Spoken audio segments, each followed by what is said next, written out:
This has been an extraordinary year in the life of our family. One of the themes that defines the New Year in the Jewish tradition kept sweetly invading my thoughts on the day our first grandchild, Miriam, was born. Hayom Harat Olam, I kept singing to myself. On this day the world was created. Yes, with new life, a new universe of possibilities opened up. And then, months later, as I started thinking of the high holidays while watching our synagogue community go deeper into our Kesher community conversations, I thought now of Miriam. The new world created through her birth did not start from nothingness. I could dream of possibilities, but all needed to be grounded in the reality of history. What will become of her as she grows up? What kind of world will she inherit? To what extent will she feel empowered to affect it? Is not that what so many of our conversations are about? I realized that the worries and anxieties I might have for her are probably the same ones you have for your children and your grandchildren, just as your dreams and hopes for them are probably not too different from mine. We bring them all into the sanctuary at this time of the year, a time of contemplation, reflection, and looking back. This is, after all, Yom HaZikaron, a day of remembering. Yet at the same time, it is a season for hopes and dreams, because we do greet each other again and again with Leshana Tova Tikatevu, may you be inscribed for a good year. I hope that the texts in our liturgy, the inspiring music of our services, and the words we shall share with you throughout these days will aid you in the tasks of remembering and dreaming. During my opening greeting tonight, I gave honor to Temple Isaiah's founders. For 60 years ago, they recognized the value and need for community. Not just a community of shared history, but a community of destiny and hope. A community that would not exist in a vacuum, not a faith church that emerged one morning by vision of a charismatic figure and vanished in the night. A community that would be linked through history and geography to communities like ours, yet each distinct.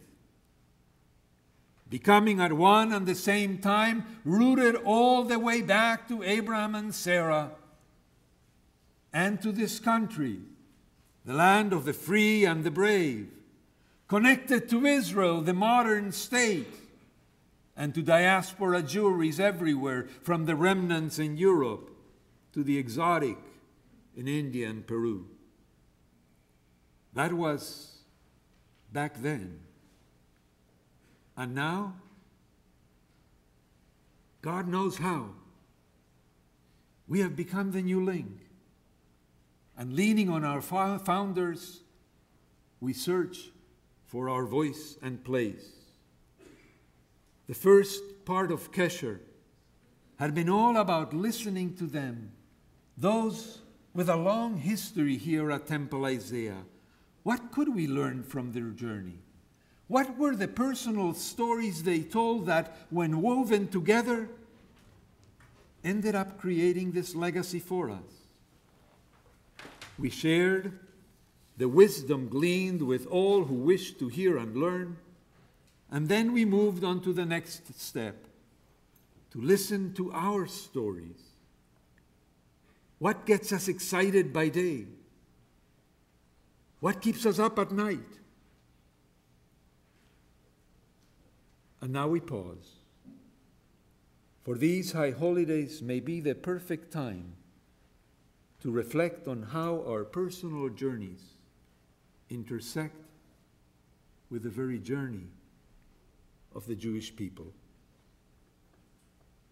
Journeying and storytelling are essential for defining ourselves as Jews.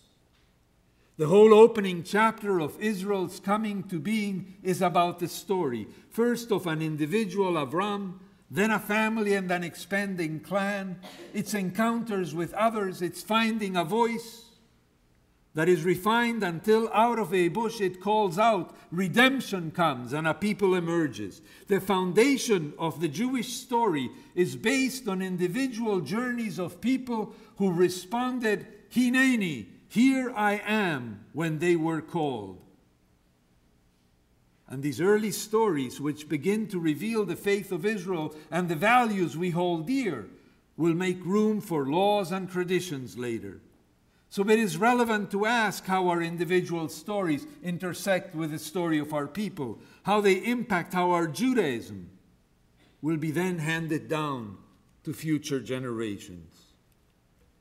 Throughout these high holidays, I want to help you in this quest. And I will share with you now my roadmap so that you will not think you are wandering in the wilderness. 4 questions will I try to answer, not very original. Where are we on our journey? Who are we on this journey? What is the baggage we bring with us? And who guides us as we move forward? Not all of it tonight, of course. But in any case, let us begin. Where are we on the journey? I believe we share much with our ancestors from Abraham and Sarah, who dragged themselves from Haran to Canaan and then down to Egypt. With the Israelites who left Egypt to a promised land that ended up not being all they had imagined. With those who for 1,000 years struggled with nationhood and ended up expelled. With 19 centuries of being welcomed and displaced around the globe. With those who celebrated in 1948 when we witnessed the rebirth of the State of Israel. And we also share as one in this complicated United States of America, the land that welcomes us, yet threatens to overwhelm us, where we struggle with just being here like everybody else, we think, and at the same time being ourselves, being distinct, being Jewish. Our struggles now are also often similar to those of our Jewish brothers and sisters around the globe, and also with all those who want to profess a liberal religion in a secular world, yet are threatened on the one side by the likes of Richard Dawkins and Christopher Hitchens, who argue that religion has nothing to contribute to the public debate and no place in the public square, throwing out the birthing possibilities of prophetic traditions, together with the unthinking nature of fundamentalist religion, which threatens us as well from the other extreme. We live, in summary, in what has been named modern Western culture, one that can exist with these manifestations at its extremes, but can survive only when the middle ground is greater and stronger than they are. Just as it cannot be equated with religion, modern Western culture cannot be reduced to an empty secularism. It is Plato and Aristotle, and it is Moses and Jesus. It is Judaism and Christianity and Islam, come to that.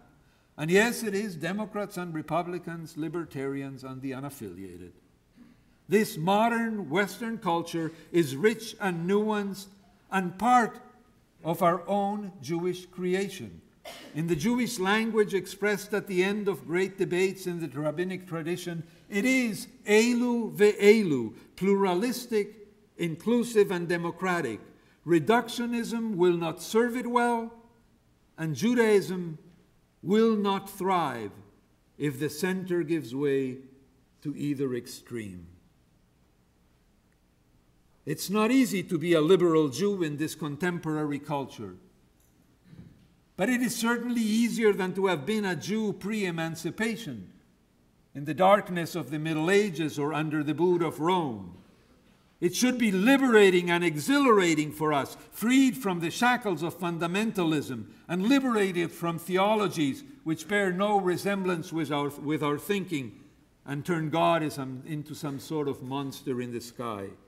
We should celebrate the possibility of being counted among those who offer meaning and purpose, while others thrive in preaching futility and despair. And, by the way, because we are on a journey, it is worth remembering that what we call modern Western culture may well not be the last step in evolution. It is just the moment we are living in. It may be challenging for us, and there may be no room for Judaism in the next chapter of history. But while we are sitting here, we should stay on message. We have contributed and continue to do so to the whole, even as we have in turn been enriched by it. Having briefly defined the landscape of our present-day journey, we come to our second question: who are we, the travelers on this journey? An interesting question with some possibly intriguing answers. To ask who are the travelers on this journey is to ask again, who is a Jew?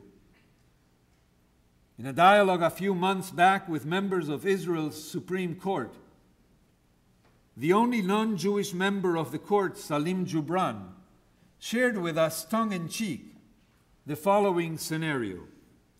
The question of who is a Jew finally makes it to the full court, composed of 15 justices.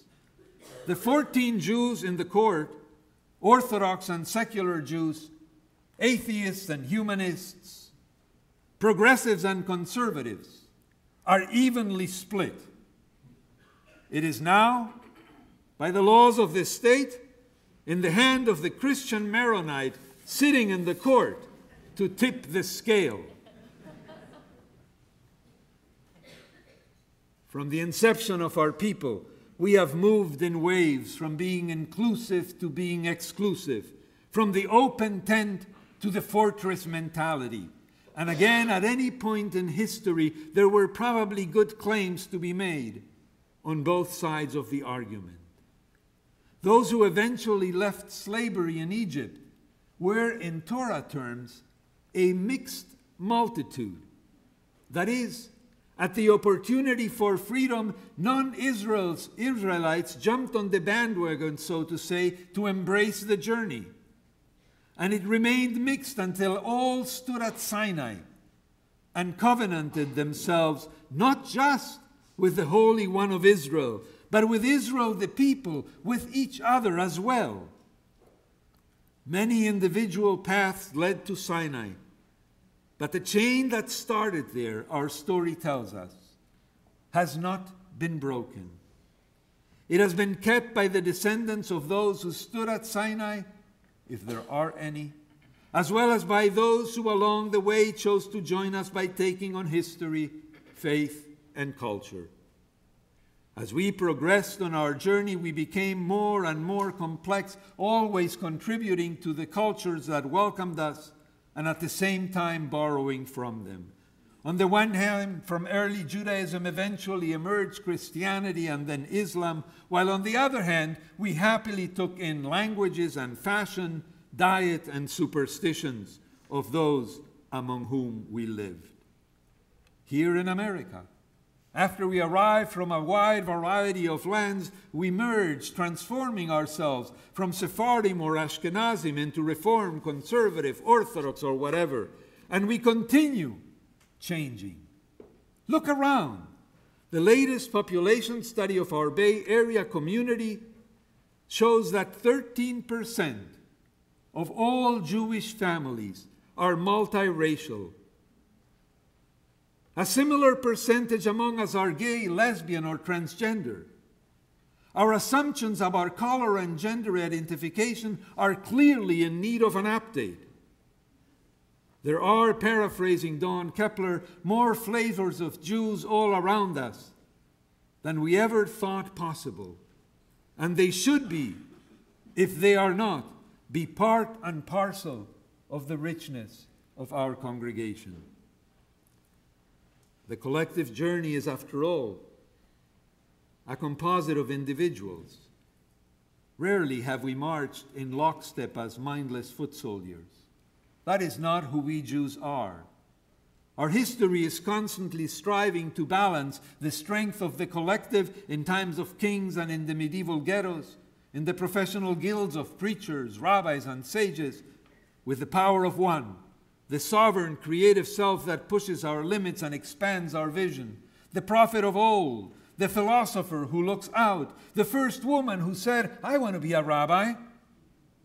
As the car sticker in Israel read, there is more than one way to be Jewish, which presents one of the great challenges to us today.